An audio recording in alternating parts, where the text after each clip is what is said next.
Welcome, everybody, to a brand new episode of the ME Show. It's your boy Ali Midawi, aka your strategic partner. And man, oh man, I gotta tell you, I got a special one for you today.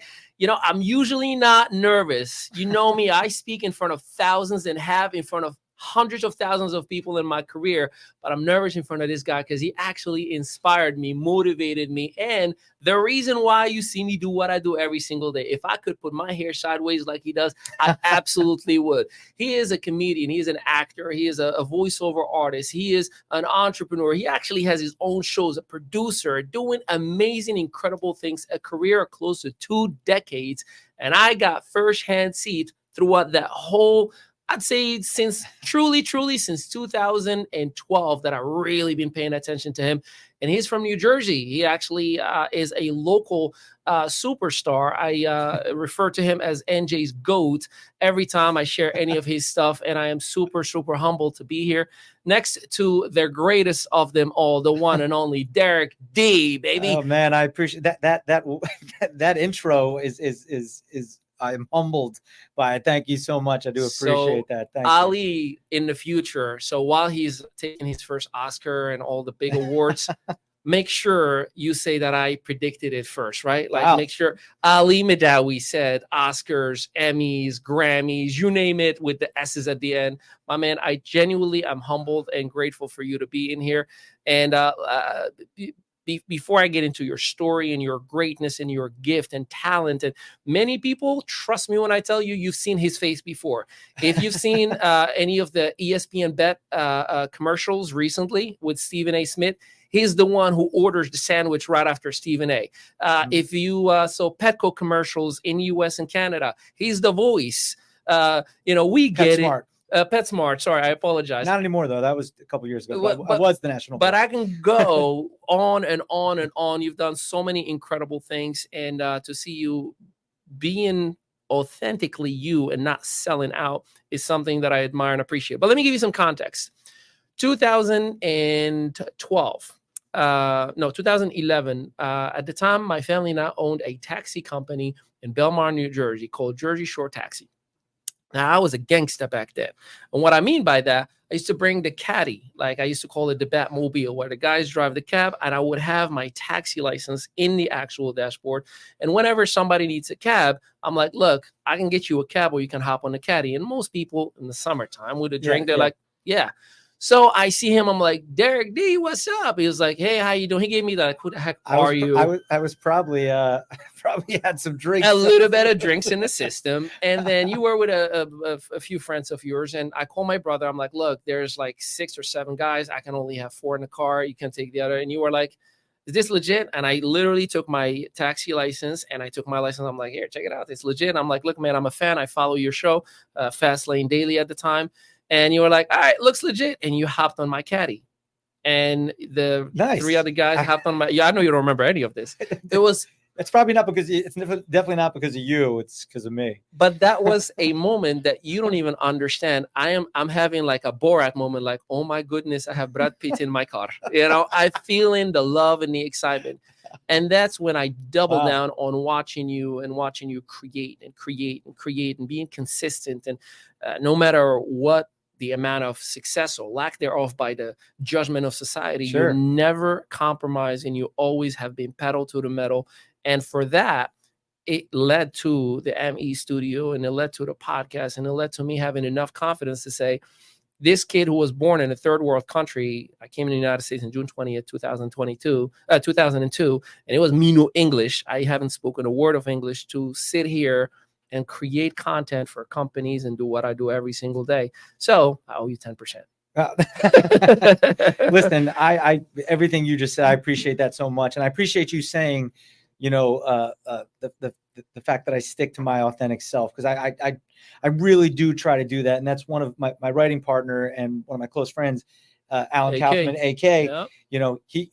He always says to me, he's like, Mr. D, with you, it's what you see is what you get. And you never waver one way or another. And you're just true to yourself.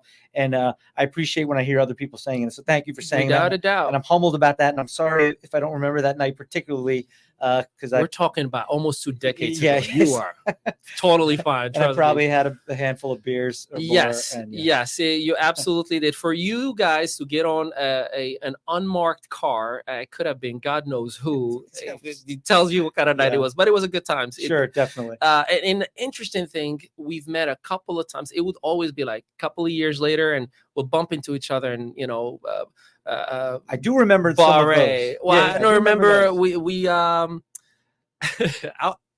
that time I was hammered because every 2 seconds I see him like a drink. Yeah, like this one is for you because you're great, yeah, it's let's dive into behind the camera. People see you on commercials and they see the all the entertainment that you create, and the assumption is you're big time, you're Hollywood, but they don't understand the struggle and the fact that you are the writer, the creator, the producer, the editor, et cetera, et cetera, et cetera, et cetera. And no, there is no $100,000 per episode budget for everything that you do. So talk to us. How did this whole thing even start? Was it a high school thing that became where it is today? Or no? So that's so basically how I got started in the business. So I was always outgoing and everything, right? And I always knew, I never knew I wanted to be an actor or performer or a comedian, but I was always outgoing. But I was really good at art. So in high school, I did, I was good at art. So I was like, let me go to college for art. So I went into college as a computer animation major. I was like, oh, I love Toy Story. I love Bug's Life, these movies. And then once I got there, I was like, whoa, this is like, you got to mold. It's like molding clay on a screen with a mouse and a keyboard. I was like, I'll switch it to graphic design. So I switched my major to graphic design. But beginning of my sophomore year of college, and like plays and stuff in my high school were like, you didn't really do it back then. It was in the gym. It wasn't good. Now the high school I went to, Neptune High School, has a beautiful theater, a Broadway size fly system. If it had that, maybe things would be different. But like I said, I was always outgoing. And once I got to college, and this is the God's honest truth, it's like not a very deep thing. I saw this made for MTV movie, and you can look this up. It's called Together, like the number 2 together. And it was a movie about a fake boy band. And I watched this in my college dorm room, and I literally go, what the fuck? I can do this.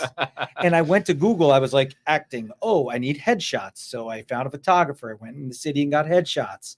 Then I just started finding about auditions somehow, because I had no agent, nothing like that. It's the catch-22. It's like, oh, I need to get this gig, but how do I get this gig? I have no experience on my resume, but in order to get experience, I need to get the gig and put it on my resume.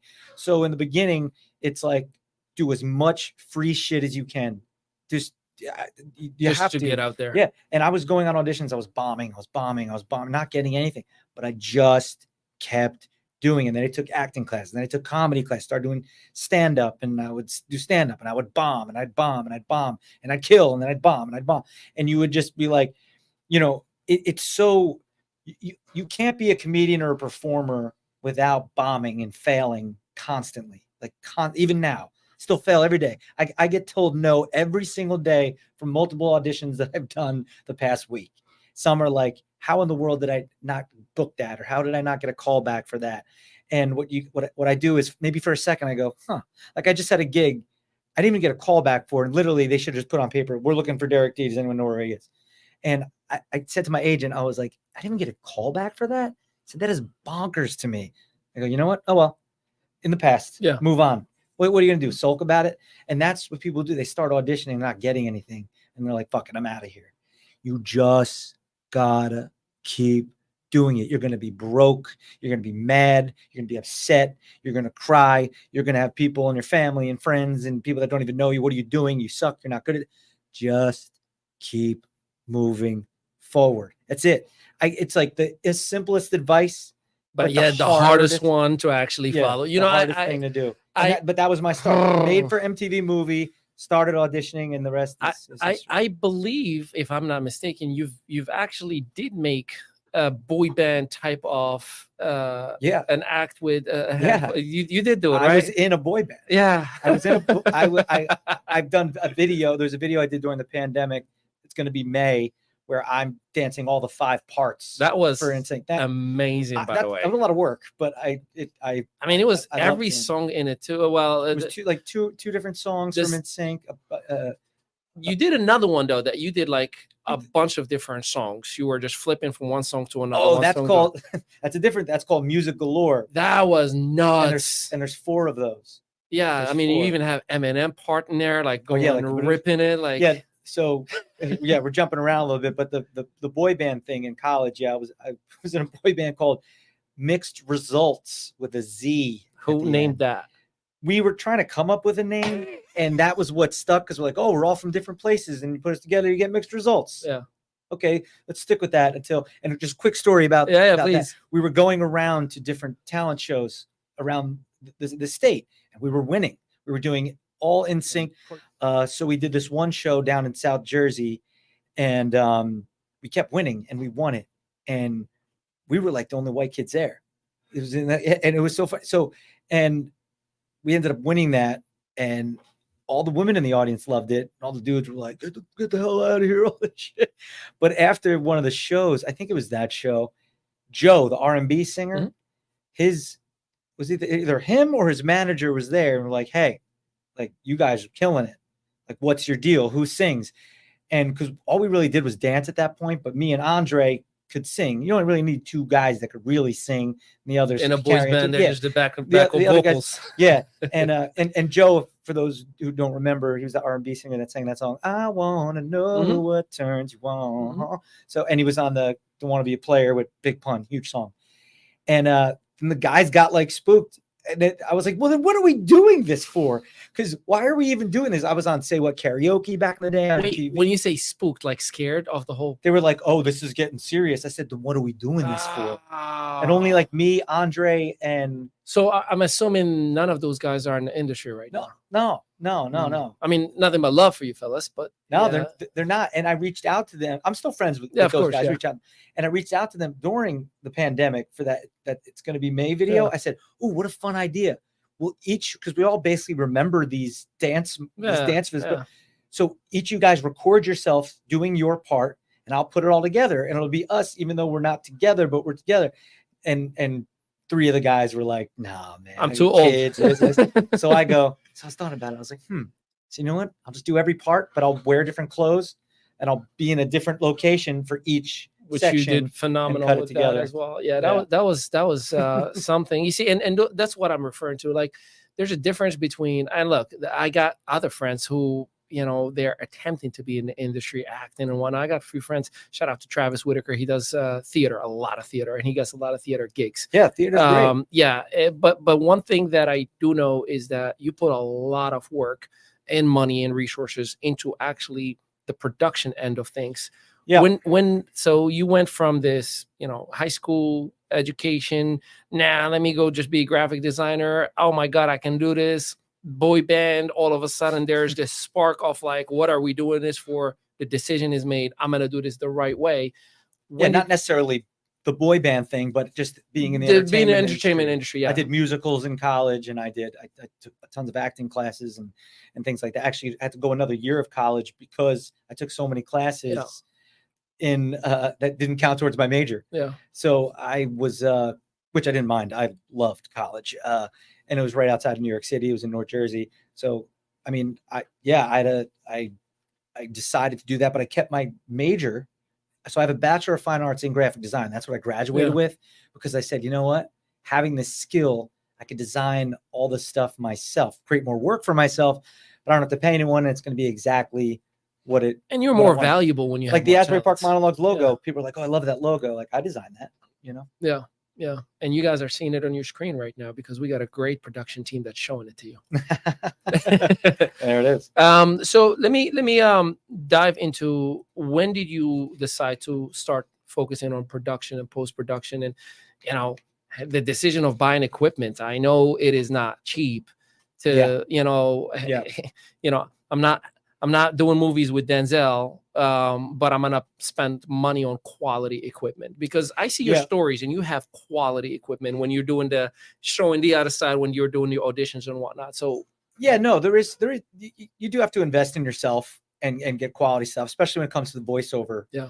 I have, just great equipment. And the fact is, like, yeah, it's expensive, but it's not that expensive.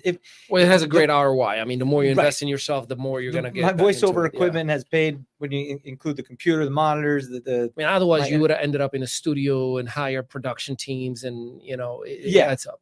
Yeah. So, and with the cameras and stuff, especially nowadays, I mean, I have a few different cameras, but honestly, iPhones,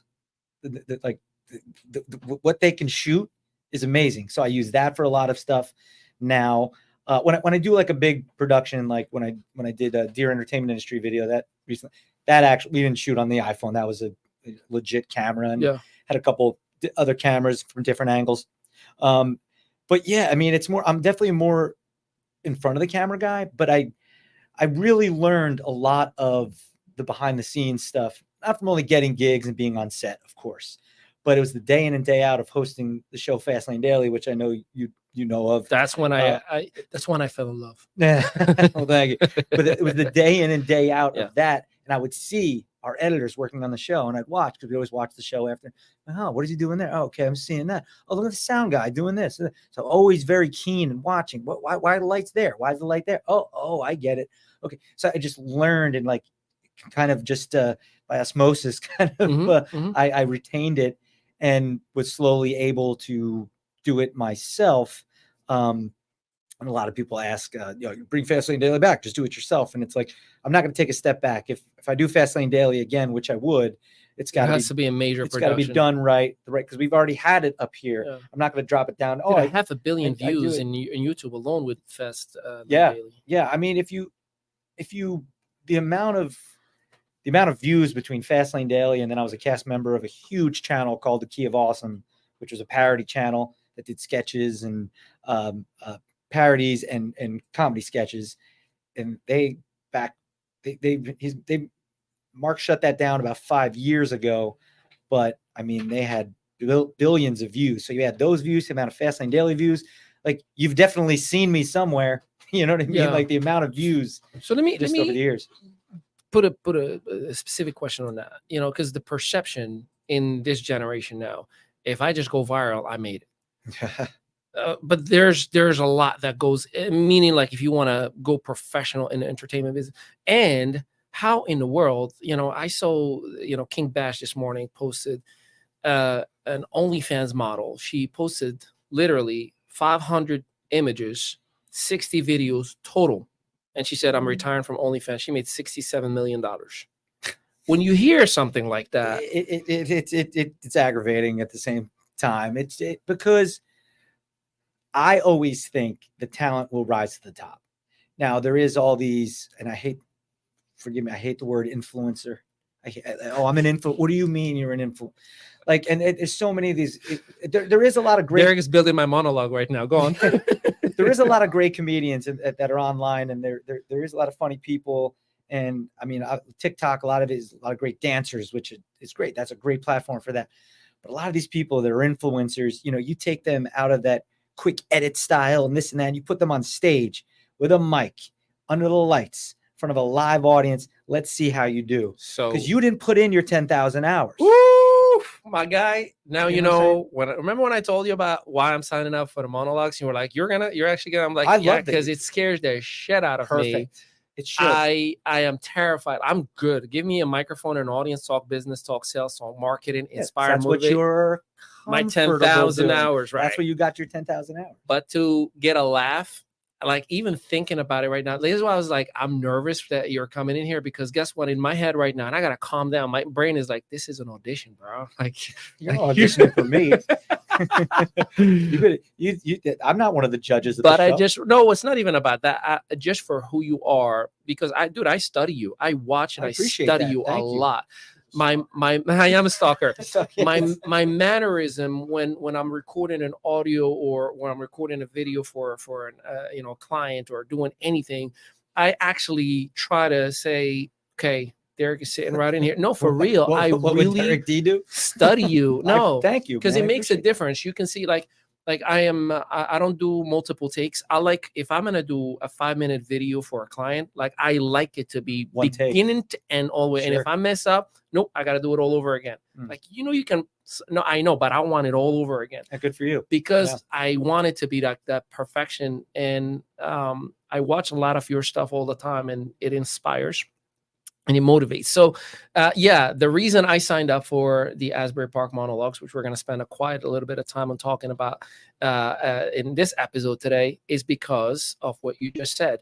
I am so good. I've done $2 billion of sales in the last 2 decades with different companies. Not that I made $2 billion, but we've done $2 billion of sales for them. Yes. And I'm extremely comfortable. Mic, camera, the biggest audience I've had was 17,000.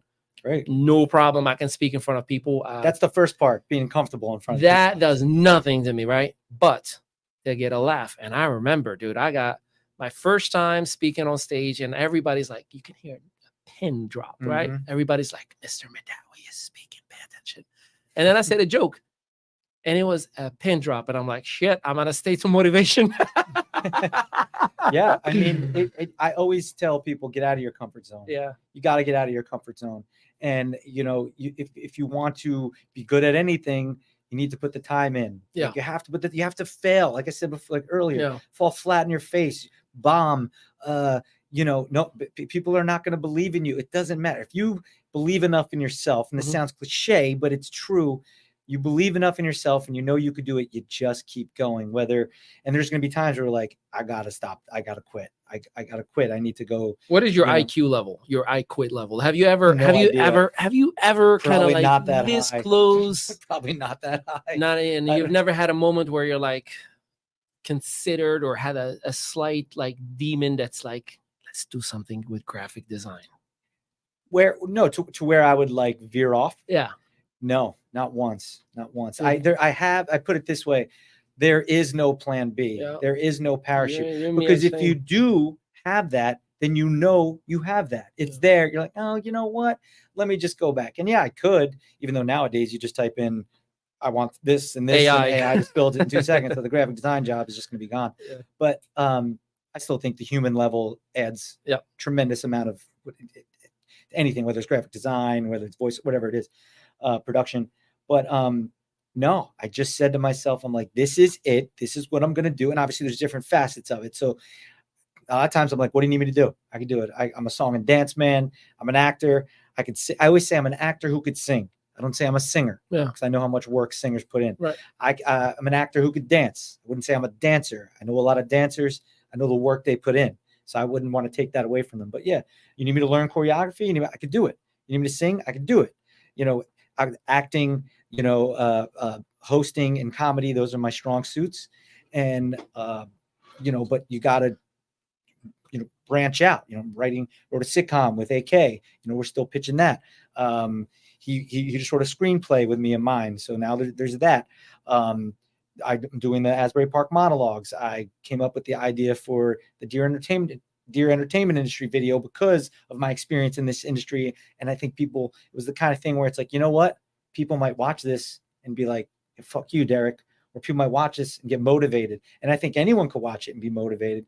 And the feedback I've gotten from that video has all been good, even though a couple times I'm saying the quiet part out loud, but I'm just being true to myself. Well, we're going to play a little snippet of that Dear Entertainment Industry, just 30 seconds to 45 seconds. And I want to hop right back into it. Hell no. But failure, disappointment, letdowns, and all those no's galvanize my pursuit of what I love even more. It's like fuel. Those things are the best teachers you could have. I get knocked down constantly, but I get up with a bloody nose every single time, even bigger with a gargantuan middle finger in the air with the words, okay, I'll show you. Right behind me. Motivated as fuck. So many people in the entertainment industry think they know better than everyone else, especially the executives. But here's something I've learned over the years. They don't. No one knows anything, right?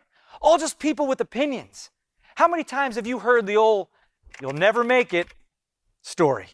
Or someone or some project keeps getting denied by countless executives, production companies, and networks because they think it's no good. Then someone, somewhere sees something, someone takes a chance on them, and boom, they get that big part.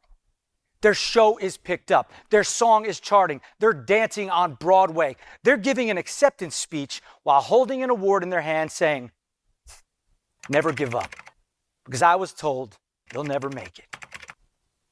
Hell, they didn't change what they were doing. They just kept doing what they were doing. I just keep doing what I'm doing. And all those people before just failed to see it or judged it so completely wrong. And you know what? Again, that's okay. All I ask of you, entertainment industry, is you see the talent, real talent, and you pay the talent accordingly. I mean, that's what the strike was about, right? And hey, you want to use social media influencers? Fine. No knock on their hustle. But be straight up and don't sit there auditioning us knowing full well you're just going to go with some no talent ass clown with 1 million followers on Instagram or TikTok so you can, get eyeballs on your product or whatever the hell it is you're trying to sell. So that was a little snippet. Yeah, just a snippet. If anybody watches that, depending on their mindset, either it's like, bro, you're a fucking sellout. You just sold everybody out and said F you industry. And others will be like, yeah, I know what you mean. I'm not in the entertainment industry. And I watched that and I was fired up, dude. See, that's what I wanted. I was like, hell yeah, let's go. Yes, I wanted people to feel like they want to run through a brick wall afterwards. And my main point of doing that video, and I started writing that video over a year ago, and I started writing it. I had this idea. I'd write, walk away from it, come back, take out a whole paragraph. I had AK, he was helping me kind of script supervise, like, oh, take this book. Because I went way longer into the union than I should have. Cut that out. But I was like, I just want to be dead down the barrel honest. And I don't want to sugarcoat anything. But I didn't want it to come across as complaining. Yeah. I'm not complaining. I was just saying, do better. I've been working for you. And I listen. And a bunch of times in the video, I go, and you know what? I get it. That's the way it is. It's fine. But, just being in the industry for so long, and it's like, I've seen all these things, and it's like, oh, you claim to be the most inclusive. Let me check you on that, but I do love this about you and that about you. But, and what we sacrifice, a lot of people don't realize what people sacrifice to be in this industry. Like, relationship, like I talk about in the video, relationships get strained, money, kids put on hold, getting married, all this stuff. And you don't realize that's what's going into it. And I've been working strictly as an entertainer since 2009. And it's still a struggle every single day. We're still working to just, keep it up. Yeah. People would be like, I even say this in the video too, like, oh, Derek, you already made it. You do what you love. Yes. But what I love also comes with a lot of tough times and consequences and, mental fortitude. It's a very squiggly line life. One time you're fat, you're up here, and then boom, you're down here, and you're here. It's never like, just a straight line life where, like, no offense to anyone who works in a bank, where it's like, oh, there's donuts in the break room, and oh, it's Janice's birthday. Yeah. It's like all over the place. But I wanted, with that video, which is basically a long monologue, if you go watch it, but I stayed true to myself, and I wanted to make sure it came across as professional. Like, I wore the suit. I wanted to make sure I looked good, shot it in a way where keep people engaged. Oh, you could see the environment I'm in. Like, granted, it's got the white background with the words popping up, like typing. So that kind of keeps you involved, because it's a fact that if you see the words and you hear them said, you retain it better. And I didn't do that throughout the whole video, but I did it at certain parts I thought were important. But then it cuts to the other two angles where you see the green screen, you see the guys behind the camera. So you see my environment, and you're like, okay, you were actually showing, here's what it really looks like. Right. Showing the behind the scenes, and this is what it took to shoot this video. And then after, I was in the edit with that for over a month before it came out. And made sure every little thing was perfect on it. So, but yeah, and so I'm very proud of that video. And a lot of people in the industry, whether they were dancers or musicians or singers, all would say to me when I first came out, I'd get sidebar texts like, yo, that was fire. Like, I appreciate many of us who are not in the industry were like, that was fire. I was so extremely humbled about it. I wasn't looking, I was just looking to put something out that was rawly real and me. And let me tell you about this industry. I mean, I get emotional in it. It's just real. I'm not acting. I'm just talking straight from here. What was there bullet points or scripts, or was that memorization of what you wanted to talk about? So I don't Talk to me need to, about the creative process. Yeah. So I didn't want to have to. I knew what I wrote. And I knew. Mhm. So we had a teleprompter, but it's what I wrote, and it wasn't. And a lot of times I didn't even need to look at it. It was just It's there. like you're reading a letter to that wife, and you just like, look, I wrote this so I don't get out of line, but this is my heart on a piece of paper that I'm gonna read for. Right. So I wanted to make sure exactly what I wrote Yeah. came out, and there was a couple little ad libs here and there, which is fine. But yeah, it doesn't diminish at all the quality of it or what I was saying. Yeah. But it just had to come directly from the heart and be raw, and I'm very proud of that because, like I said, I get, the response has been great. A couple people were like, I don't know about this. I'm like, that's fine. I put it out there. I put myself out there. That's what we do. You're out there for criticism. People are going to like it, not like. You can't please everybody. How do you deal with criticism? Or do you deal with criticism? Well, I dealt with criticism a lot on Fastlane Daily. I mean, I hosted a show for almost a decade, a very popular show that got a ton of views.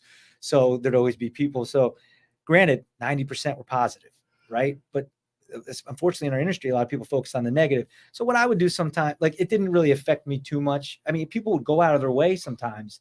I once got an email from a guy. Like, obviously, he had to, send me an email. How much energy it takes to write an email? Like, well, like literally, like you felt so compelled. You had to go out separately from FLD and YouTube or whatever platform you're watching us on, and send me an email saying, "You fucking suck. I hope you die of cancer. You know nothing about cars, all this stuff." And I'm just like, what in the world? Like, who would wish that upon somebody? Like, obviously you have something to deal with. Yeah. So I just delete and go, yeah, I don't know. So I try not to take it too personally. Sometimes people would say some things I'd be like in the comments, but that's just us being humans. That's human nature. But a lot of times if someone would write something real messed up, I'd hit them. I just kill them with kindness.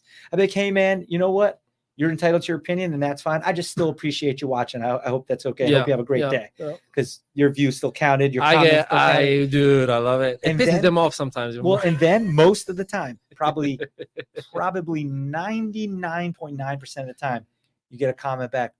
Oh, hey man, I was having a bad day. I didn't realize you'd actually respond or even see this, but no, you're cool. You're all right. Like, and then I don't respond to that. Just leave it at that, because listen. You're not going to, period, point blank, you're not going to please everybody. Nope.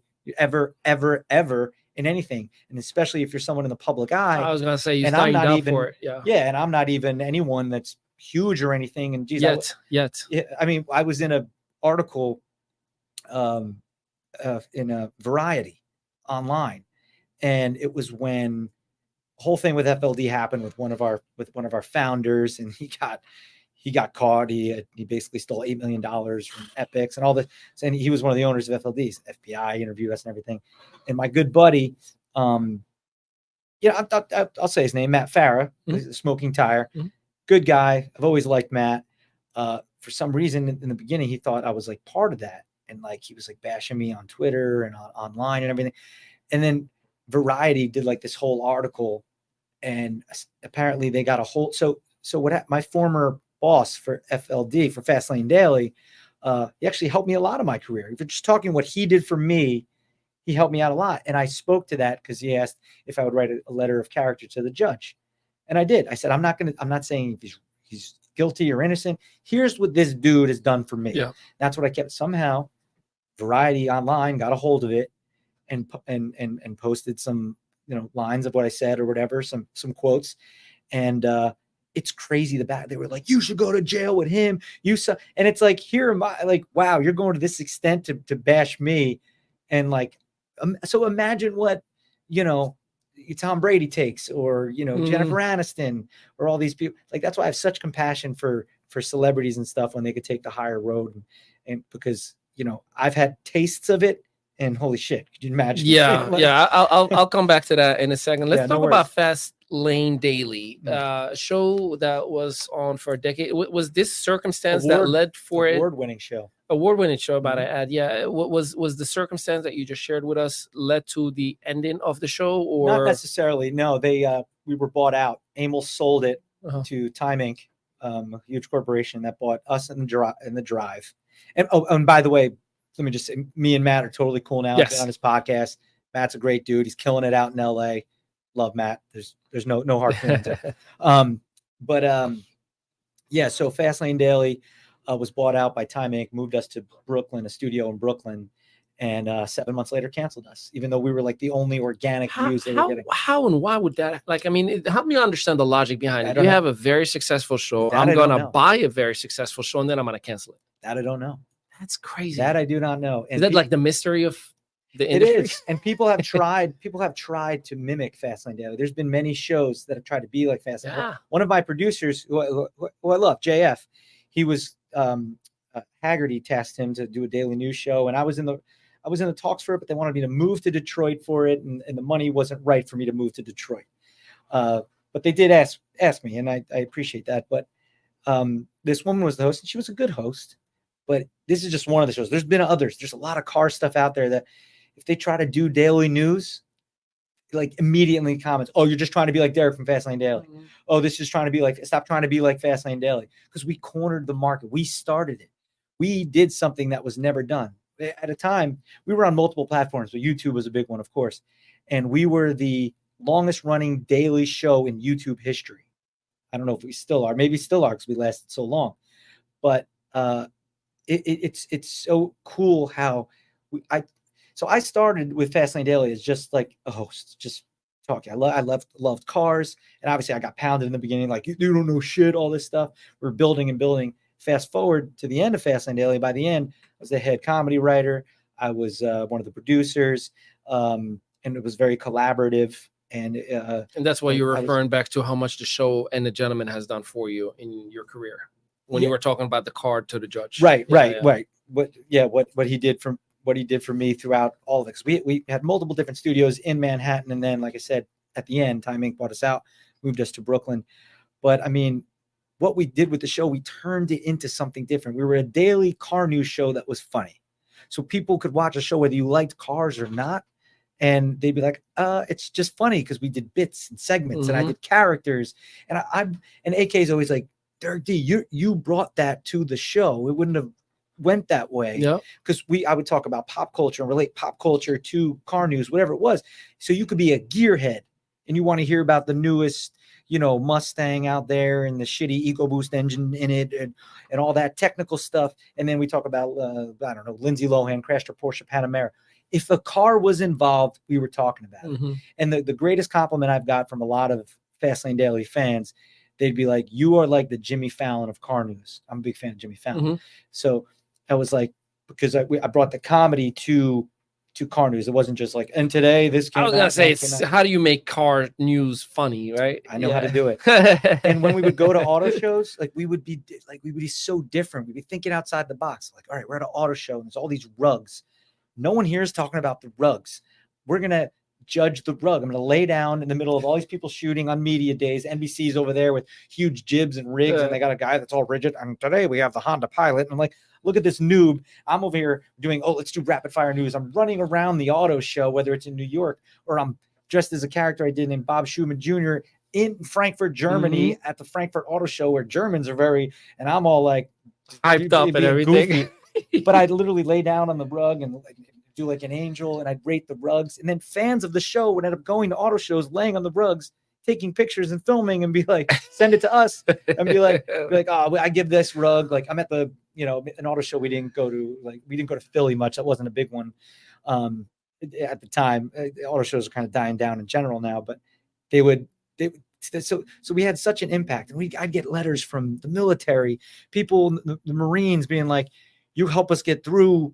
I'm deployed out here and I watch a show every day and it just takes me back. I'm like, what? We do that for you? I'm like, thank you for doing what you do for us. Yeah. And one of the really cool things is we get emails from wives and girlfriends. Because let's be honest, it's car news, mostly dudes.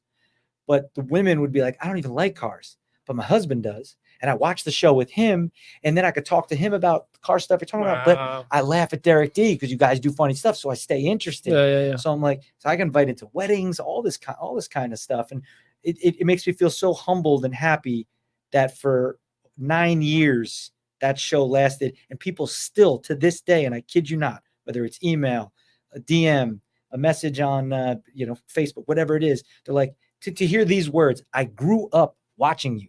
Like, so you were in elementary school and you watched me till college. That's nuts. crazy. Yeah. Because 9 years. Yeah. And you hear that about primetime shows. You don't hear that about YouTube and there should be a documentary one day about Fastlane Daily. I am so good at manifesting things, just so you know. If I say it, it happens. So trust me. Hey, I hear that. Ali called it first. Let's dive into, which, by the way, side note, me and AK, one of the producers of Fastlane Daily, wrote a sitcom based on Fastlane Daily. And that's what we're currently pitching. So. Is the Ben Stiller director our sitcom.com still live? Yeah. Okay, so talk to me about the idea of creating a whole, first of all, monologue type ad and targeting it to Ben Stiller. Talk to me about that. So I was a huge fan of Ben Stiller, always have been since Heavyweights, and he's doing a lot more directing now, and look, that show Severance and things like that. And so my idea, so me and AK, Alan Kaufman, my writing partner and one of the producers of Fastlane Daily, what we talk about a lot is just keeping the ball in the air, keep it rolling. So we wrote this sitcom. Anytime you're pitching a sitcom or movie, it is a marathon, not a sprint. Mm-hmm. We've had a lot of nibbles and bites and people interested and something's going to happen, and then falls flat on its face. It's just the way it is. You get it. You take the punches, you keep on rolling. And so we were always like, okay, what's the next thing we should do? I said, I got an idea. What if I do like a video, just literally asking Ben Stiller to direct our sitcom? Like, why not? He'd be great. He'd be great playing this certain role we also have in the show. Gunther Heimlich was one of the characters. He'd be great playing that, or any of the characters besides mine. So I was like, let me just do this video, doing a call out to Ben Stiller and see what happens. Likely nothing will happen, but you were just throwing shit against the wall. You got to think outside the box. Mm-hmm. Like right now for our sitcom, and it's called copandstyles.com, which is a whole other thing. It's like a phrase me and my cousin invented. It made its way into Fastlane Daily, so that's kind of like the placeholder. Yeah. If it gets picked up, and they're like, let's just call it Fastlane Daily, whatever they want to. But anyway, copandstyles.com, STAYLES. You can go there, and there's a video of AK and I in a Ferrari 488 Spider, and it's kind of like comedians in cars getting coffee, and him and I are in a warehouse of exotic cars talking about the show and what it's about, and then it cuts to me and him in the Ferrari. Yeah. So you can go watch that and learn. It's kind of like a pitch video about the show, where you can learn about the show. Oh, and these are the two creators. Sweet, we have that. We also have the full show Bible. You want to read the whole pilot and every synopsis for every other episode of the season and all the characters. We got that too. We could send that to you. So we have that. We have this. And I was like, let's do something else. So I did the Ben Stiller Direct Our Sitcom. Ben Stiller Direct Our Sitcom.com. You could go to it. You could watch that video. And we had some people reach out that were like, oh, we are affiliated with Ben. We could send it to his people. Mm-hmm. Whether it got to him or not, I don't know. It still might. You never know. But you throw it against the wall. And I used clips from Heavyweights in the video to make it comedic. Out of here. Yeah, out of here, mister. And it's like one of his lines, I eat success for breakfast. And I was like, and then it cuts. I'm like, I don't want to just eat success. I want to nibble on it. Yep. I want to have it for lunch and dinner. Hell, I'll even snack on it if I can. So that's the thing. And here's a little exclusive we're doing. I'll give you right now. And AK, we still got to finalize all this. But the next project after the Asbury Park Monologues will be doing a live, and we're going to shoot it, table read of the entire pilot. And we're probably going to do that. We're going to shoot that at NJF Studios. Yeah. We're gonna shout out to NJF Studios and Ryan Leonard, by the way. Yeah, for sure. Yeah. Great guy, great studio. And Neptune kid represent. So you're actually going to shoot. So we're going to hire actors. We're going to have actors and myself and AK, and we are going to do just like you'll see it on TV, or you see when they do a live table read. I'm familiar. Yep. Yeah, so a live table read of the whole pilot, and we're going to shoot that. So instead of actually, we're kind of, because the way AK, my writing partner, the way we look at it, if we're going to shoot a pilot, we're going to do it right, like full on budget. Even if we just shoot a scene, even just a scene from our pilot, to do it right on the low end, 20 G's, to do it right. I'm not trying to sit. It's great. Oh, you can shoot with the iPhone. You can do that. No. Right. We're talking about like a 4 or 5 minute scene. you're talking about 20K on the low end, right? So we're like, so to avoid, having to, because we don't want to do the crowdfunding thing and all that. We just want to, like, someone read this, see it, like, whether it's a production company, whether it's a Ben Stiller, a Seth Rogen, whoever it is, be like, yo, let's put this in motion. Let's try to do this. And like I said, we've had bites. We've had, they don't have to go into all that, but it hasn't been picked up yet. That's the bottom line. So we want to do this. And it's like, we're basically shooting the pilot. So you're going to see actors, you're going to see them emoting, see what the scene is, hear it. Like if you close your eyes, I'm listening to a podcast with actors. Yeah. Like not a true crime. I remember I used to watch the table read of what's the lawyer show? Suits. Yeah. They would do it every now and then. They would show all of them sit on the table. And it's a pool behind it, and we're going to shoot it, obviously, professionally. It's going to look great. And so we'll have that as well. So that's another thing. Like, oh, you want to see that? Here's this. Here's the show Bible. Yeah. Here's me and AK, the creators and writers of this, talking about it in a fun way in a Ferrari. Yeah. And so you just keep swinging. You just keep swinging. You're going to strike out a bunch of times, a lot of times, most of the time, almost all the time. But that's how success in anything is. I mean, even the professional athletes. I mean, oh, you can't. There's only one Jordan. Well, Jordan won 6 times, but he lost 17. Yeah, you look at it like that. And he's the first guy at practice, probably shooting to get better. And he's Michael Jordan. And just like I said in the Dear Entertainment Industry video, what you showed a clip of, there's a part in there where I say, just fail forward. Yeah, just got to fail forward. And this, you could have a quick woe is me moment. Get that shit out of here. Yeah. The woe is me people, the entitled people, and the people. One of the big things I want to say about people in the entertainment industry, if they see you doing something you love or working at it, there's people out there, and some of them are your friends, and they actually hope you fail. Because it's really their problem, not yours. Because the way they look at it is, why do you get to do what you want? I'm over here doing a job that I hate. It's like, what do you? Misery loves friendship. Yeah. You decided to do that. Yeah. And you don't know how hard this is. Do you know how hard this is? Yeah. You might see the posts and all this, just like social media in general. You don't know how hard this is brutal. Yeah. You're brutal. You were getting punched in the fucking dick in the face constantly. You were just getting rocked. Your snot box gets rocked all the time in this industry, man. And if you can deal with that, you just keep doing it. Which part out of the many that you talked about, getting punched in the dick? Or you just get punched. It's like punched right in the dick, right in the face, constantly. But you got to keep going. And those naysayers and those people that tear you down, or they just want you to fail. It's not that they want to do what you're doing. It's not that they just don't want to see you successful at it. And it's like, you know what? You're not worth to have in my life. Bye.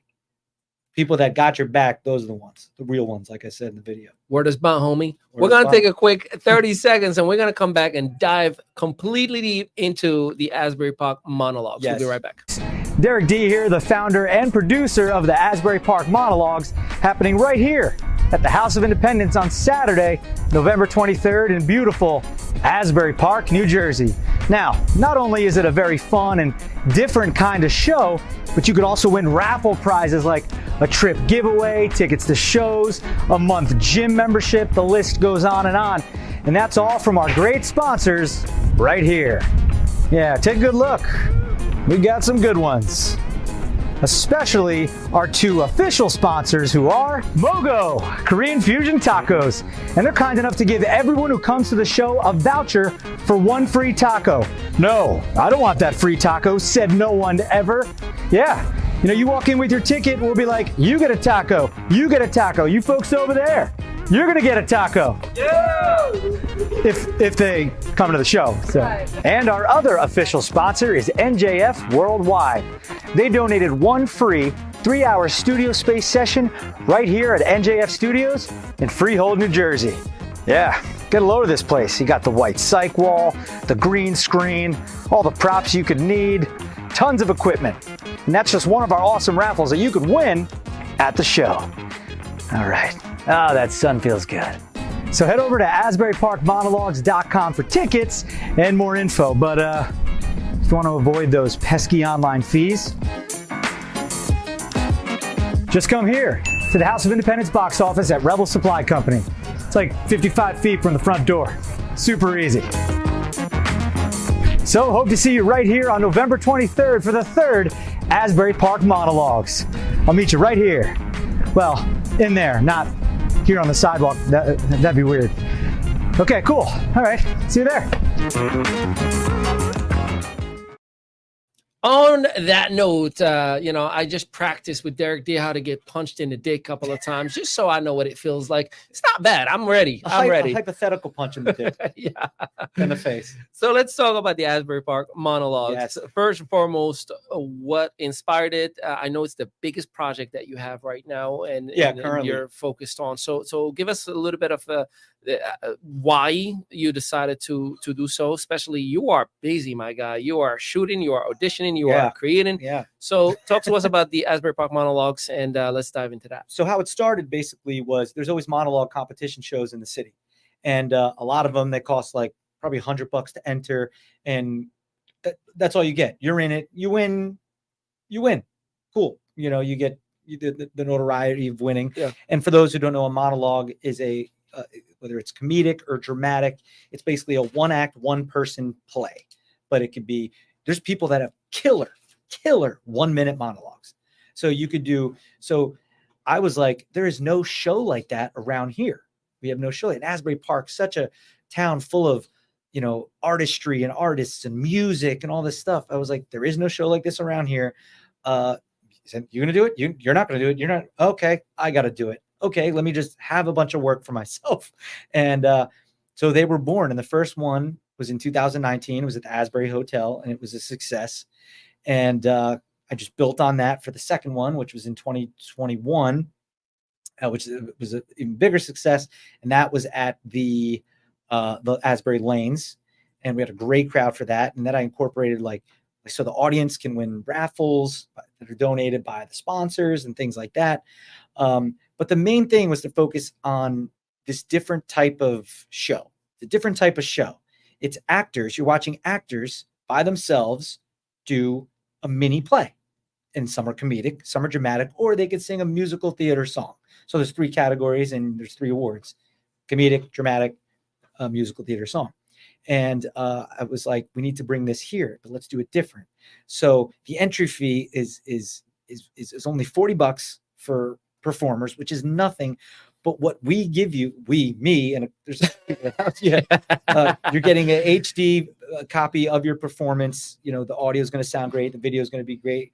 We feed you. You get gift certificates. You get everyone coming to the show, just even audience members. The minute you walk in, here's a free taco from Mogo. Like everyone that comes in gets that. We're giving away a vacation too. We'll talk about that in a second. That's right. Thanks to you, which I appreciate so much. Much love. But it was we just need to do this. And I was like, ooh, I'll perform in the beginning and do like a cold open. So the first year I did a dramatic monologue, and I was like, I'm putting too much on my plate, especially a dramatic monologue when I need to get in, because it was heavy.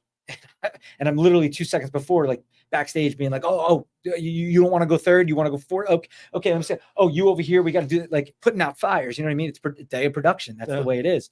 And then I got to go perform. And I was like, oh shit. So the second year I was like, I'll do a comedy monologue, cold open. And even though it was comedy and I knew exactly what I needed to do and the monologue by heart and everything, still I'm putting too much on my plate. Like I got to perform, but I just was talking about, is the audio settings correct for the mics? Literally right before I go. Brain is functioning somewhere else while you're here. I'm like, I can't perform as well. So I'm not. So this year, the 3rd Asbury Park Monologues, the 3rd one, it's at the House of Independence on November 23rd. And I'm not going to perform at this one. I think I'm going to cold open it with a video, possibly a musical theater song that I sang, that I shot a video of called 3090. Did that like a year or 2 ago. So I might just show that, or I might even shoot myself doing a monologue and just show that. But I got to take me performing at the show out of it, because I am on the mic hosting, introducing all the performers, things like that, making sure, that they got the lav mic on for the performer that's on the stage. The next one has to put the next one on. So everything moves smoothly, because you got the performers have 3 minutes. So there's judges. We have industry judges. This year we have Casey Webb from Man vs. Food. No pressure. He's a friend of mine. He's also a actor. He's been in a lot of big things. He hosts Man vs. Food. We have the head of the Garden State Film Festival, Lauren Conquer. I always say her last name right, but she's great. She's going to be one of the judges, and I'm still waiting to hear about the third judge. It's either going to be one of my agents or this actor's friend of mine. But yeah, that's how it started. Basically, just started from an idea being like, there's no show like this around here. Let's create let me it. be the one. So I'm just going to do it and put you on the spot. He came to me and was like, I think I want to perform at it. He's like, totally out of my comfort zone. I'm like, perfect. That's what we want. Yeah, we want seasoned people, but we want people that are like, I'm just going to get up here and do this. And just have a good time with it too. Yeah. I'm not even coming in with any expectations. So for those who are wondering, definitely not me, what is the difference between a monologue and a stand-up? Meaning, like, help me understand, because I remember when I talked to you, and I was like, yeah, I'm thinking about like, trying out for like a stand-up. And you were like, hey, it's a monologue, not a stand-up. Right. So help me understand the difference. Okay. So stand-up comedy, you're up there, you got a mic in your hand. And I mean, some comedians, I think, like Lewis Black, I even think more recently, Matt Rife, I think he does a lot.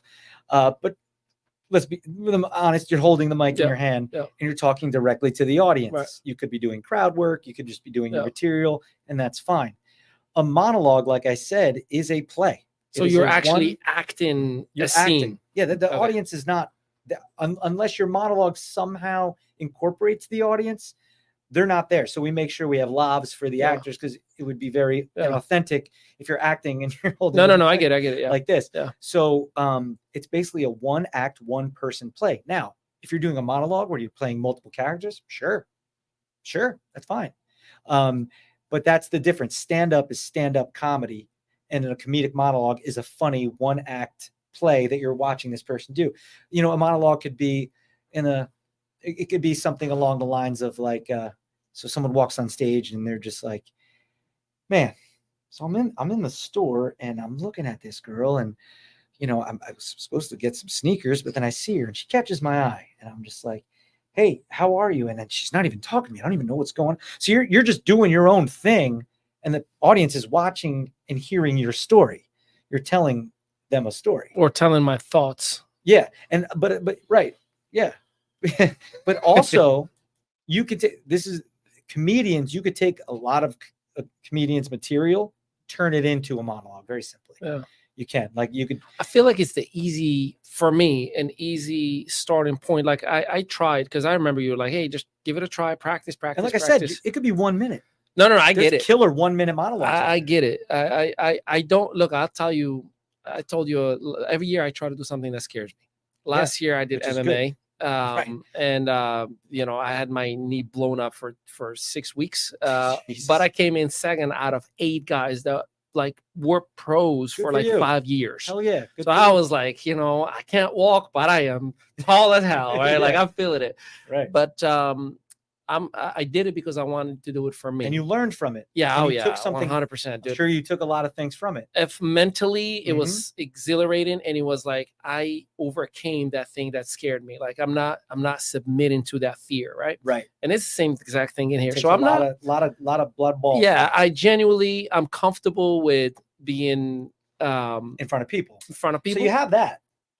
I just don't and I'll tell you probably the best way that I can describe that fear that I have. I don't like to disappoint. The only person you'd be disappointing is yourself. And that's why I'm getting on that freaking stage, because I know if I'm just watching, guess what's going on in my head? I wish I was there. Yeah. I wish I was there. I'd rather be like, well, that sucked, but I had a freaking blast, you know? I had this one kid. It was I think the first year we did it, and he came in, he's like, what? This is like a whole production. Like stage. With the logo on the screen, and there's the sponsors popping up. He was like white as a ghost. He thought it was going to be a multicultural show. No, he just thought it was like he thought it was like an open mic. Oh gosh, yeah. And I said, what'd you think about all the emails and everything I sent you? He's, I don't know. He was a young kid. He was like 19 or something. Took him aside. I go, look, it's your choice. You don't have to do it. I go, but I'm pretty sure if you don't, you're going to regret it. But no matter what happens on that stage, whether you bomb, whether you do great, whether you're funny, whether you're not, whatever your monologue is, I go, you'll be better off for doing it.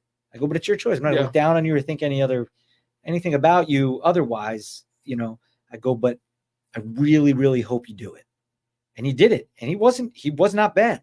He was not bad. Yeah. Because he knew what a monologue was, and he knew, I guess he's done like, you know, theater here and there. And I was like, and I was so proud of him, and his mom was too, and everything. And I said, he's like, oh, I feel so I was so nervous, but felt so good afterwards. Cause like, yeah, I did it. Yeah. And that's exactly those are the three words for anything, for anyone, and anything you're scared of. If you do it, you take the risk, even if you fail. Hey, I did it. Yeah. Instead of people who talk. I'm going to do it. Oh, you're going to do it? Yeah, I'm going to start a show called the Asbury Park Monologues and create all this other work for me. And if I told nobody, and if I told everyone that and nothing happened, here I am on the third one, creating a ton of work for myself. I don't know if people are going to come. I hope people are going to come. I'm promoting it. I'm doing the best I can.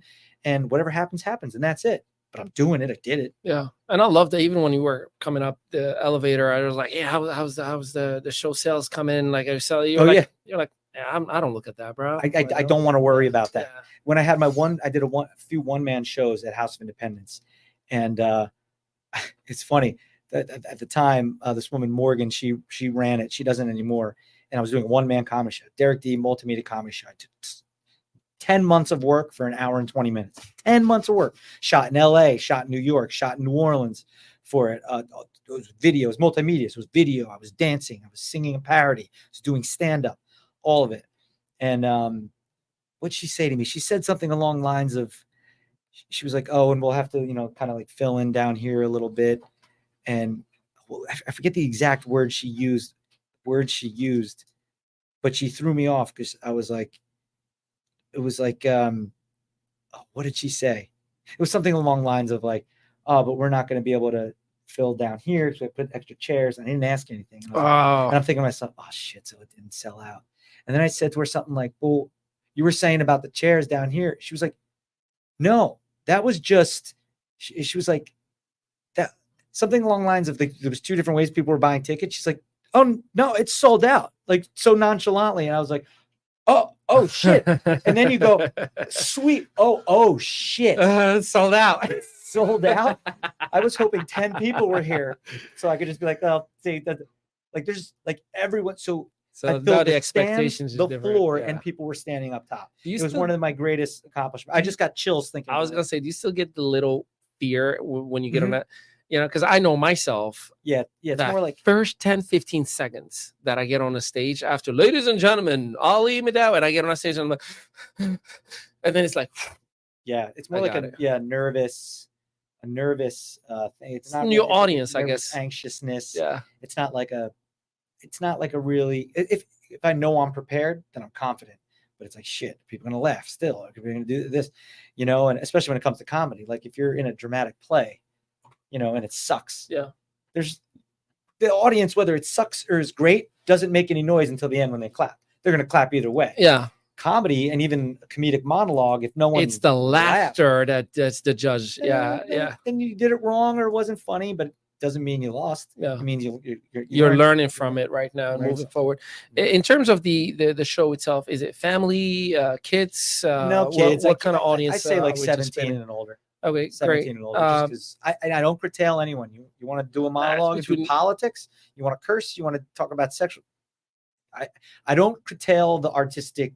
I was planning on doing a live OnlyFans show. You know, yeah, try it. No. $67 million after a couple of videos, you know, it makes you wonder. Yeah, it's let me dive some more about the show. So 17 and over, but parents can do, you know, whatever they want with because I say 17 and older because not that we have any 17-year-olds performing, but I think that's the age. You should be at least a senior in high school in order to perform. You got to be 17 or older. And as far as the audience. Anyone, but I don't. But come with a parent. You're not coming by yourself if you're 13. Right. You could come if your parent wants you to come. Yeah, there you sure, go. but you're going to hear curse words. You're going to hear, and obviously you can't drink at the bar, Yeah. clearly. But yeah, I mean, it's technically an all ages show, but it is mature audience Yeah. stuff. I'm Mature assuming, advice. because I don't hear everyone's monologue.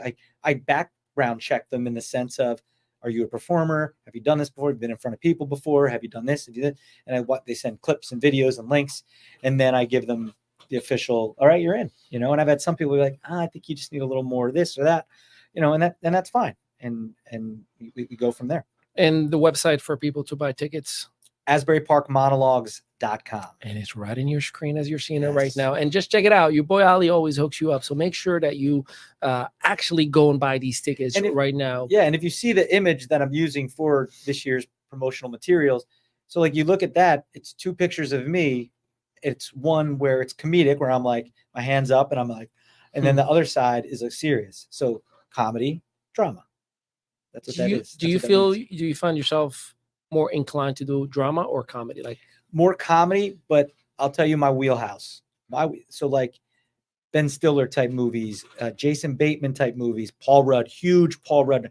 That's my wheelhouse. I was gonna say, you do have a little bit of that look of people. Yeah, people say that, and they're all sexiest men alive. It ain't a bad thing to be compared to. They also do say like, and you don't age. Like how old are you? Say, don't worry about it. Is Pharrell your cousin? Because you definitely have that blood style. I appreciate it. I get it from my mom. I got a great head of hair. Yeah.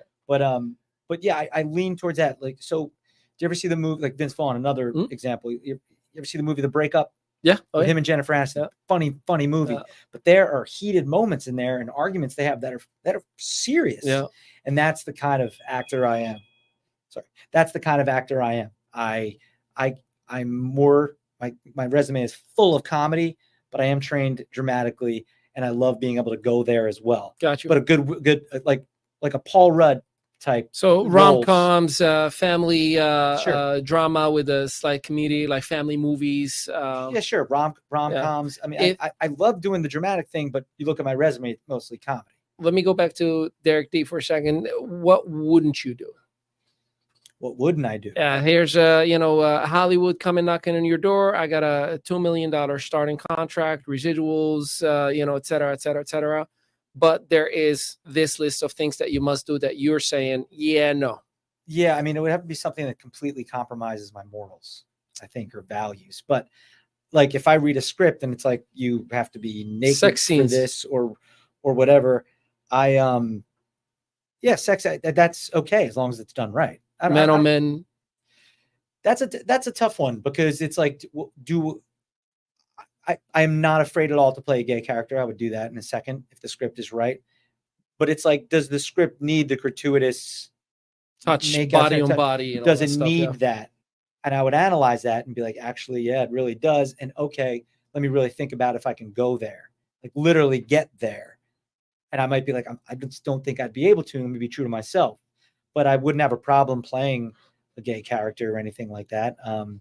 There were a few like commercials that I was up for that I said no to. Not that I said no, like you got it if you want it, but my agents were like, it could be a little like HIV or AIDS commercial, like portraying, and they wouldn't say like, sometimes they say like actors, you would just be, I said, no, I don't feel comfortable with that, putting that out there and that, so certain things. But it just would have to just align with my morals and values. And if it does, then I'm in. If not, I'm out. How hard is it to maintain personal relationships, intimate relationships while you are doing what you're doing? I mean, it could be tough. And one of the weird things is, and this has happened in multiple relationships, and I was in a relationship for a while that, I thought I was going to marry this woman. And she, I'd be lying if I said I didn't still have love for her or love her but we all did, by the way, way you were talking about her all the time on Instagram. Yeah, I'm not a stalker, Rich. I just like him a lot. It wasn't, and I'm not saying this is necessarily her, but I've had relationship. This has come up, with her as well, but also past relationships where it was just as simple as like, well, you have to make out with that girl in that scene. Like, yeah. And like, I don't like that. I go, okay, I understand that, but that's what I do. That's what I have to do. And sometimes I'd get well, how do I know you're not just acting and lying to me when you're talking to me? And I'm like, I go, here, let me explain something to you. You are that good of an actor if you're getting those kind of questions. But here's the thing. I am a terrible, terrible liar. Yeah. I'm not a good liar. Acting isn't lying. Acting is it's a job that you're doing, yes, but you're getting into this mental space, multiple variables of elements that you have to get right. If you're like, there's cameras all around, there's people there. It's not like that. And not that I've had a ton of intimate scenes or sex scenes or things like that, but what goes through women's minds sometimes, and I'm sure men as well, vice versa, is like, oh, you're making out with them, you must want them. Like, no, or even if it's not a make out scene, it's like just a serious scene between me and another actress, and they take it as like, oh, well, you could just do that at home with me, and then you'd be lying. It's like, no, it's completely separate. I'm a terrible liar. I tell the truth all the time because I get anxiety about lying or getting caught in a lie. Absolutely not. So that's some of the. Let's keep it real. How many great actors friends we've seen in Hollywood that ended up getting in legal trouble because they were terrible liars? Yeah, exactly. I mean, did he do it? Yeah, no pun intended. Yeah, I think he did it. I think Diddy did it. But it's like, it's like, why? And I have a lot of like friends that are actresses, and I like their posts, and girls be like, "Why are you like?" I'm like, she's freaking has a boyfriend. She has a fiance. I've known her for years. She's an actress friend. Yeah, we've shot things together, this and that. And it's like so hard. So then you date, okay, let me date people in the industry. And then that's a whole other thing. It's like you're damned if you do, you're damned if you don't. It's just, I truly, and I tell this to a lot of people, I live one day at a time, really. Yeah, you got to plan as much as you can ahead, but be present. Like right now, I'm here with you doing this. This is where I'm at. I'm not thinking about anything else. I'm thinking about doing a good show, talking from the heart and being here with you. And I just take one day at a time. That's it. One foot in front of the other. Fail forward, and that's kind of my mantra, one day at a time. Do you mentor people? No. I mean, I've been asked to talk. I've talked back at like my high school a couple times and things like that. And I've been emailed like people's parents or kids are getting in the industry and want advice and this and that. And I gladly give it. So that's probably the extent of mentoring. I haven't like taken anyone under my wing. Yeah. Like, hey, we're gonna go do this and this and this. But I wouldn't be opposed. You're really good at in my lane of business, to mentor somebody, you have to genuinely care. Sure. You can't just like, okay, time's up. You pay the invoice. See you later. Like you really have to care, and you care a lot. Like you can tell, you do have a pure heart, dude. And thank you. I appreciate that. That comes across in everything that you do. We're gonna take one last break, and when we come back, I want to dive a little bit on a few personal sides that make you who you are, and then some final thoughts for you as well. Sure. Be right back. Derek D here, the founder and producer of the Asbury Park Monologues, happening right here at the House of Independence on Saturday, November 23rd in beautiful Asbury Park, New Jersey. Now, not only is it a very fun and different kind of show, but you could also win raffle prizes like a trip giveaway, tickets to shows, a month gym membership, the list goes on. And that's all from our great sponsors right here. Yeah, take a good look. We got some good ones. Especially our two official sponsors, who are Mogo, Korean Fusion Tacos. And they're kind enough to give everyone who comes to the show a voucher for one free taco. No, I don't want that free taco, said no one ever. Yeah, you walk in with your ticket, we'll be like, you get a taco, you get a taco, you folks over there, you're gonna get a taco. Yeah! If they come to the show. So. And our other official sponsor is NJF Worldwide. They donated one free 3-hour studio space session right here at NJF Studios in Freehold, New Jersey. Yeah, get a load of this place. You got the white cyc wall, the green screen, all the props you could need, tons of equipment. And that's just one of our awesome raffles that you could win at the show. All right. Oh, that sun feels good. So head over to AsburyParkMonologues.com for tickets and more info. But if you want to avoid those pesky online fees, just come here to the House of Independence box office at Rebel Supply Company. It's like 55 feet from the front door. Super easy. So hope to see you right here on November 23rd for the 3rd Asbury Park Monologues. I'll meet you right here. Well, in there, not here on the sidewalk. That'd be weird. Okay, cool. All right, see you there. Welcome back once again. The ME Show, Ali Midad with the one and only Derek D, the GOAT of New Jersey's in the house. I like that. The GOAT of New Jersey. 100%, my guy. That. Put it I'll on a take t-shirt. So you and I have a few things in common. First things first, we both have parents who have dealt with heavy drinking. We both are in industries that have or required most of the time this like lonely road where you're by yourself and you're constantly fighting to, I'm gonna make it no matter what. I'm gonna make it no matter what. I'm gonna make it Sometimes no matter you what. feel like you're just on an island by yourself. And we both strive to do something that is bigger than just money. Yes, money is good. Money's great. Sure, give me $1 million, but I think Steve Harvey said it best. He said, if you are a genuinely good person and you get a lot of money, you do a lot more genuinely good things. Yeah. But if you're an asshole and you get a lot of money, you end up doing more asshole things, right? So, and there are unfortunately a lot of people out there that are like, can we swap? Let me be an asshole for one day just to get those resources. Yeah. But talk to me about, I watched your episode when you were talking to Pops and your show, Derek D Dozen. Oh, yeah. And you were talking about, how you were growing up and you had a good relationship, but there was heavy drinking. Did that impact your day-to-day life, your personality? I know for me personally, it was phases. I had it a lot worse than, from the little bit that I saw. I'm not trying to compare, but sure. I dealt with physical abuse, sexual abuse. My father was heavy with the hands, Right. I had to drink and smoke with my dad when I was 8. He would always say like, you never let a man drink or smoke by himself. That's why I was smoking cigarettes till I was 27 years old since 8.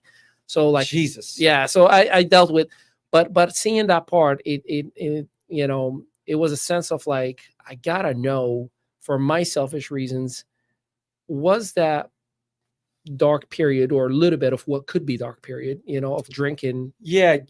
A positive on who you are today. Crazy thing about it is that it was my dad, and he quit drinking in 2014, and the damage was done though, and by 2018 he needed a liver transplant. My amazing sister gave him her liver, 65% of it, and the liver is the only organ that grows back. Yeah. And she's just the best and an absolute angel for that. But growing up, my dad was what you would call functional alcoholic. It was never berating, beating, or we'd get in trouble and get yelled at for doing things. But it was never like put your hands on or yell at us or anything like that. He basically was self-medicating and basically just abusing himself, because my dad I feel like he never felt like he was just good enough, and my dad's a lot older now, and there's a lot of other issues going on, and that's a whole other thing besides the drinking part. But specifically the drinking part, he got a hold of it in 2014, and he stopped, to his credit, and he's never picked up a drink again. But people with addictive personalities, sometimes that comes back around, and it's kind of in different ways sometimes. Just come back around in the form of bad food and bad health and that whole thing. But without getting into all that, because that's a whole other conversation. But no, I never felt like not definitely not abused, but I never felt like I'm getting the they don't care. He doesn't, very loving parents, good parents, brought us up in a good household. My mom is an angel among humans. She's the best. But yeah, I love my dad, and he did the best he could, but I feel like he just never felt like he was good enough. So he had to self-medicate, and that's how he did it. My dad was a musician. He was in bands. He sang. He's had all these careers. And I feel like he's like never was like, oh, I finally made it doing this, because he was always jumping around because he didn't think it was good enough or whatever. So that wasn't really something that affected me negatively. I look at my family and growing up, as it was always solid and secure and good, even though he did have that issue. And later in life, it came out and bothered me more and more. And then he stopped, and Now there's other things going on, but more importantly, and I don't even know if you know this, maybe you did if you've done your research. What I think really has defined me, because I still look in the mirror and see this kid. I had a very large birthmark on the right side of my nose, went down all 7 layers of skin. And you know how like there's the chubby or the fat kid in class is always he's funny, right? Or he's funny. He's either getting made fun of and it sucks, or he's funny and he's popular as hell. Yeah. So I wasn't that, but I had this thing on my nose, right? This and I heard it all: shit nose, Rudolph the Red-Nosed Reindeer, whatever you want to, all the words. I heard it all, but I was funny, outgoing. That's just the way I was. So I became like that. They're like, oh, that's just Derek, Derek being Derek. And I kind of used it as a shield for me. Like, oh, I'm just gonna be funny. I'm gonna be, I'm in 7th grade. There's no one on the dance floor. I'm gonna be the first one on the dance floor. Like, oh, Derek's so funny, blah, blah, blah. But I still wasn't the one holding hands with the girl, with Amy, a couple skate at the roller rink. It wasn't me. I was like, oh, you guys go over there. I'm gonna go play skee ball or something. Meaning like I just wanted Tara or Leslie or Amy or Jamie to hold my hand. So that kind of molded me. And then I was summer after my freshman year of high school, I got it removed. They took skin from my waist and put it on my face.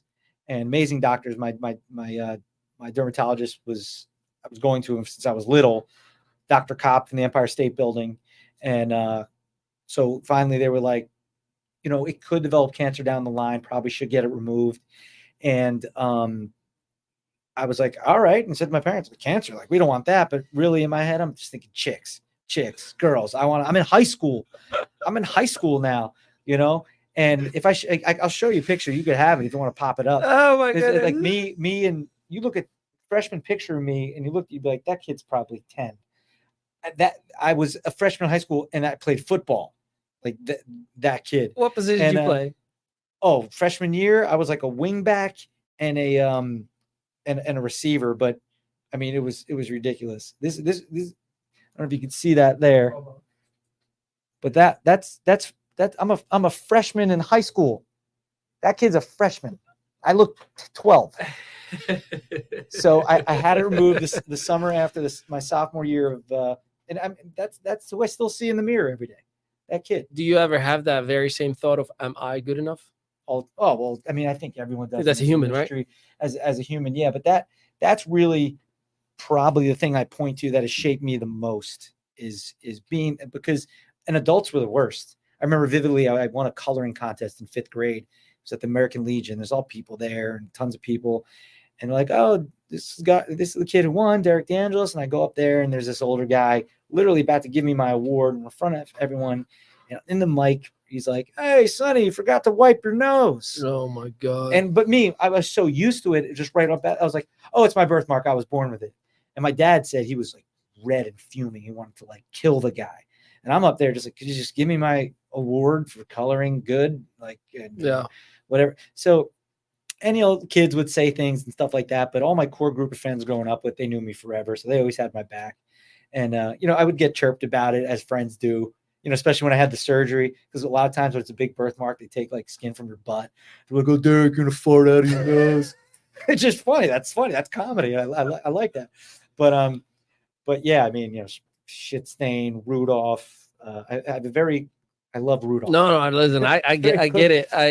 If you can't tell, I got vitiligo. Vitiligo, yeah. Yeah. And, again, high school was not, fun. And by the way, the fourth thing we have in common is I did theater when I was in Morocco, but again, that was Africa, different audience, put me back home. I have no problem turning it into a show, but here it's a new element. But I would get all the time, like, dude, what's up with your fingers? I'm like, oh, this is the African-American part of me. They're like, yeah, African-American, you get it? The white. Or I would say things like, no, so there's this huge flame, our house burnt down, and and I used to be white, and unfortunately,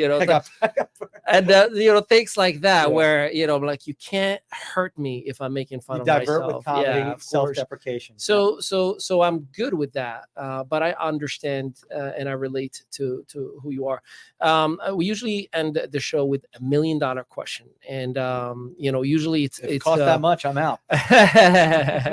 Here's the $1 million question. The United States announces that no one can get out, no one can get in, and acting is deemed officially illegal. You cannot do anything with acting or anything in the entertainment industry. It's just non-existent.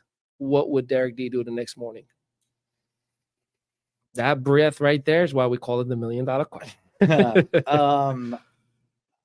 Is comedy still legal?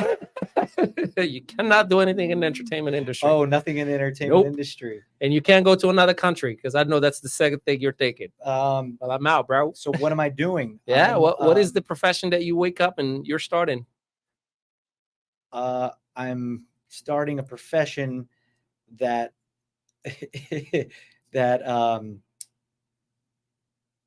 would allow people to do speeches and be funny at events or like at their business or at their job. So you're bootlegging the industry. I would start a business to where people are like, oh, you're afraid to talk in front of people at your business meetings or when you have a conference. I can help you with that. So technically I'm still performing, but it's not acting. It's not comedy. I'm just helping this guy or girl. He's taking my job. Is basically what he's going to do. Yeah, I got you. How to something like that. Or I guess something in the arts. Yeah, no, I appreciate. Look, cars, yes, cars. He'll still sneak in comedy. Now he'll be getting tickets every single week. I wouldn't be a mechanic per se, because I'm a car guy. There's different levels of car guy. Yeah, but speaking of, on a quick side note, the 125cc manual cafe racer. Oh yeah, the little. See, I did my homework. I wrote it down. Yeah, you are infamous with that one. Just so you know, I can't even tell you how many times, we're driving in the summer in Belmore, and then I'm like, that's Derek. I missed him. I want to take a video to be like, tag you like Derek. That's why I bought it to whip around the helmet. Yeah, I would say it's iconic right now because I completely customized it. Like you can't buy what I'm riding. You could buy it, but not the way it's painted or the way I customize the lights and all this other. It's completely customized to what I want. I reupholstered the seat, and it's great riding around in the summer, parking in between two cars right on Ocean Ave. And that thing is screaming. It's 4 gears, so I'm changing gears. It's a motorcycle, but that thing is screaming at 45, 50. It's like good times. Trust me, we see you. I just sometimes wish I had my phone already out. Oh, that's great. But listen, ladies and gentlemen, November 23rd, Asbury Park Monologues. Be there. Make sure you get your ticket right now. I'm gonna be there. I'm gonna be hooking you up a whole lot. We're actually giving away. Oh, right. If you wanna. The Me Studios or the Me Show. The ME show is giving away. The ME show is giving away 4-night, 5 days vacation to Mexico. Yes, it's a giveaway. It is a giveaway. It's all inclusive. It's food, beverage, lodging. There is no timeshare, no presentation. I'm not selling your stuff. We just want to make sure that we are taking care of you. Obviously, we want to contribute and collaborate. And that's one of the probably the biggest raffle at the show. There's all different ones, and that's one of them that people can buy tickets and drop the ticket in, and there's a lot of great stuff to win. And you come to a cool, different. I get a vacation. He gets one too, right? maybe. Yeah. So you let us know whenever you want. No, real talk. Whenever you want, and we'll comp one for you. So it's for 2. So make sure you get a +1. No, I mean, hey, thank you. Now if you heard he's single and ready to mingle, so you know what I mean. Holla at your boy. Holla at your boy. I'll let you have the final remarks for anybody that is watching on All Things Monologue. And any final thoughts that you want to share. Yeah, no, I mean, if you want any more information on me, if you found this at all interesting, my website is derekd.com, DERKD.com. And of course, I'm producing the Asbury Park Monologues that Ali will be performing at as well. First time. He's going to be nervous and everything. So come see him. He's going to do great, though. I'm not worried about that at all. So yeah, that's AsburyParkMonologues.com. Go there and get your tickets. A little hack, though. You can get tickets at the box office right next door to House of Independence, where the event is, and you pay no online fees. So $15 in advance, it's $15 instead of $18. and then it's 20 at the door. But again, yeah, I'm just a dude named Derek D. Throw a .com at the end of that, and you can find out all about me. And please come to the Asbury Park Monologues, and just, don't be a dick. And that, ladies and gentlemen, is how you do finish a show. With that, we appreciate and love you. And until next time, peace out, everybody. Thank you. Derek D here, the founder and producer of the Asbury Park Monologues, happening right here at the House of Independence on Saturday, November 23rd in beautiful Asbury Park, New Jersey. Now, not only is it a very fun and different kind of show, but you could also win raffle prizes like a trip giveaway, tickets to shows, a month gym membership, the list goes on. And that's all from our great sponsors right here.